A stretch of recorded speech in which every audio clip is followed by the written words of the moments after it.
Bharatiya Janata party अपने फैसलों से हमेशा चौंकाने वाला काम करती है। इस बार भी बंगाल विधानसभा चुनाव से पहले राष्ट्रीय नेतृत्व में बड़ा फेरबदल किया गया है। जहां बिहार सरकार के मंत्री और विद्यार्थी परिषद से अपने करियर की शुरुआत करने वाले नितिन नवीन को बीजेपी के राष्ट्रीय कार्यकारी अध्यक्ष की जिम्मेदारी दी। सवाल यह उठता है कि क्या नितिन नवीन के सहारे बीजेपी बंगाल में अपना परचम लहरा पाएगी। देखिए रिपोर्ट। उनके जो सोच थी, उनके जो विचार थे, पार्टी को हमेशा आगे माँ के समान समझना, देश को हमेशा ऊंचाइयों पर रखना और खुद को हमेशा उसके पीछे रखकर काम करना।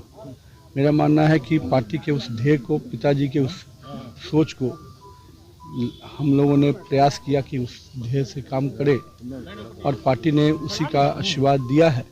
और मैं तो यही कहूँगा कि आज के दिन अपने पिता को नमन करता हूँ और उनका आशीर्वाद जो मिला है उसके को और उनका जो सम्मान रहा है उसको और बढ़ाने का प्रयास करूँगा। पार्टी को राष्ट्रीय स्तर पे आगे ले जाने को लेकर के कुछ आपने रणनीति तैयार की? बड़ी जिम्मेदारी अभी देखिए, अभी तो कई चीज़ें हैं, मैं तो सब पे विषय पे बताऊँगा, लेकिन ये स्पष्ट है कि नरेंद्र मोदी के नेतृत्व में देश में आज एक एक गाँव में, एक एक कस्बे में विकास भी पहुंचा, भाजपा का भी विस्तार हुआ और आम जनमानस, जिस पर पार्टी को लोग कहते थे कि इसकी पार्टी है, आज गरीबों की पार्टी बनकर भाजपा खड़ी हुई।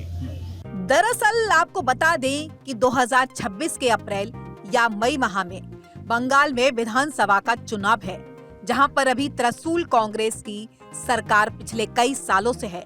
लेकिन जातीय समीकरण को साधने के लिए बीजेपी ने नितिन नवीन को राष्ट्रीय कार्यकारी अध्यक्ष बनाया है। आपको बताते चले कि जिस कास्ट से बिहार में बोले तो लाला जाति से नितिन नवीन आते हैं, उस जाति की संख्या बंगाल में 13% के लगभग है। अब ऐसे में राष्ट्रीय जनता दल जहां बधाई भी दे रही है, तो नितिन नवीन के बहाने बीजेपी को सवालों में भी घेर रही है। राष्ट्रीय जनता दल के मुख्य प्रवक्ता शक्ति सिंह यादव ने कहा कि नितिन नवीन हमारे छोटे भाई हैं, उनको बधाई देते हैं, लेकिन बीजेपी उनको कार्यकारी राष्ट्रीय अध्यक्ष बनाकर उन नेताओं को मैसेज दे रही है जो नेता बीजेपी में टॉप लीडर पर चल रहे थे। आगे उन्होंने कहा कि बंगाल में बीजेपी का कोई फैक्टर काम नहीं आएगा। छोटे भाई हैं, मैं उनको शुभकामना देता हूं कि बिहार में जो जरूरत है, बिहार पिछड़ेपन का शिकार है, शिक्षा में, स्वास्थ्य में, पर कैपिटा इनकम में, प्रति व्यक्ति निवेश में हम सबसे खराब हालत में हैं।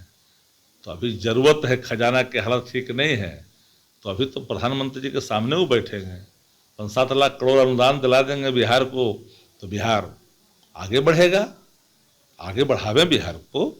वहीं भारतीय जनता पार्टी के प्रवक्ता के माने तो सुमित सिंह ने कहा कि हमारे पार्टी में एक कार्यकर्ता भी शीर्ष नेतृत्व तक पहुंच सकता है। पार्टी ने नितिन नवीन को कार्यकारी अध्यक्ष बनाकर साफ संदेश दिया है, बंगाल तो हम लोग जीतेंगे ही, इसके साथ उत्तर प्रदेश भी जीतेंगे। देखिए, भारतीय जनता पार्टी में एक निचले स्तर का कार्यकर्ता ही राष्ट्रीय अध्यक्ष हो सकता है, इसको पुनः एक बार सिद्ध किया गया है। और भारतीय जनता पार्टी में जैसे संगठनात्मक अद्भुत क्षमता नितिन जी में थी, उसको देखकर संसदीय बोर्ड और केंद्रीय नेतृत्व, माननीय प्रधानमंत्री जी ने, माननीय गृह मंत्री जी ने, माननीय रक्षा मंत्री जी ने निर्णय लिया है। और नितिन जी लंबे समय से संगठन का काम करते आ रहे हैं, उनके अनुभवों का संगठन को लाभ हो, यह देखते हुए एक शीर्ष नेतृत्व ने फिर से यह काम किया है। बंगाल हो, उत्तर प्रदेश हो, देश के कई जगहों पर चुनाव होते हैं, तो भारतीय जनता पार्टी अपने राष्ट्रीय अध्यक्ष और राष्ट्रीय नेताओं के नेतृत्व चुनाव लड़ती है, तो हम लोग एक बार फिर से तैयार हैं। क्या बंगाल के चुनाव को देखते हुए ऐसा निर्णय लिया गया है, क्या आपको लगता है? केंद्रीय नेतृत्व तो निर्णय लेता है, सभी पहलू को देखकर लेता है, और केंद्रीय नेतृत्व जो निर्णय लेता है उसको हम सब कार्यकर्ता मानते हैं। नितिन जी बिहार के हैं, ये बिहार के लिए गौरव की बात है कि बिहार से पहली बार कोई राष्ट्रीय अध्यक्ष भारतीय जनता पार्टी का होने जा रहा है। वहीं जनता दल यूनाइटेड के माने तो जनता दल यूनाइटेड बिहार में एनडीए के सहयोगी दल के हैं और केंद्र में भी उन्होंने अपने सहयोगी दल के राष्ट्रीय कार्यकारी अध्यक्ष नियुक्त किए जाने पर नितिन नवीन को ढेर सारी शुभकामनाएं दी हैं। यह पूरे बिहार के लिए गर्व की बात है। देखिए, नीतीश कुमार जी के सत्ता में आने के बाद बिहारी अस्मिता का जो पुनर्जागरण हुआ, बिहारियत के भाव का जो पुनर्जागरण हुआ, आज कहीं न कहीं पूरा बिहारियत, पूरा बिहारी आत्मसम्मान नितिन नवीन जी के राष्ट्रीय अध्यक्ष बनने से गौरवान्वित है। नितिन नवीन जी भारतीय जनता पार्टी के जमीनी कार्यकर्ता हैं और युवा मोर्चा से लेकर छत्तीसगढ़ के प्रभारी के रूप में उन्होंने अपनी प्रशासकीय क्षमता का जो प्रदर्शन किया, राज्य सरकार के मंत्री के रूप में उन्होंने जो प्रशासकीय दक्षता दिखाई, तो उसके आधार पर नितिन नवीन जी को पार्टी ने इतने शीर्ष पद पर सेवा के लिए चुना है।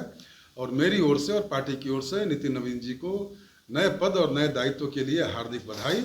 उनके इस पदोन्नयन से पूरा बिहार गौरवान्वित महसूस कर रहा है। कुल मिलाकर नेताओं का अगर बयान देखा जाए तो जहां भारतीय जनता पार्टी आगामी चुनाव को जीतेंगे ही, लेकिन नितिन नवीन के नेतृत्व में पार्टी को और मजबूत करेंगे।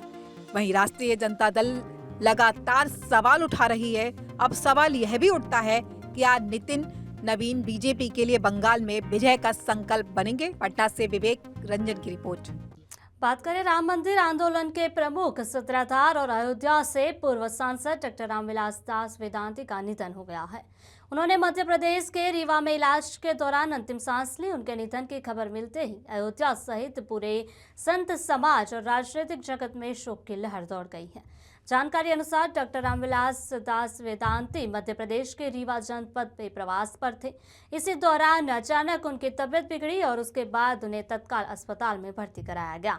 चिकित्सकों द्वारा लगातार उन्हें उपचार के प्रयास किए गए, लेकिन इलाज के दौरान उनका निधन हो गया है। वेदांती रामभूमि आंदोलन के अग्रणी चेहरों में गिने जाते थे और उन्होंने इस आंदोलन को जन जन तक पहुंचाने में अहम भूमिका निभाई। अयोध्या से सांसद रहते हुए उन्होंने संसद से लेकर सड़कों तक राम मंदिर निर्माण की आवाज को मजबूती से उठाया। उनके निधन को संत समाज और राम भक्तों के लिए अपूरणीय क्षति माना जा रहा है।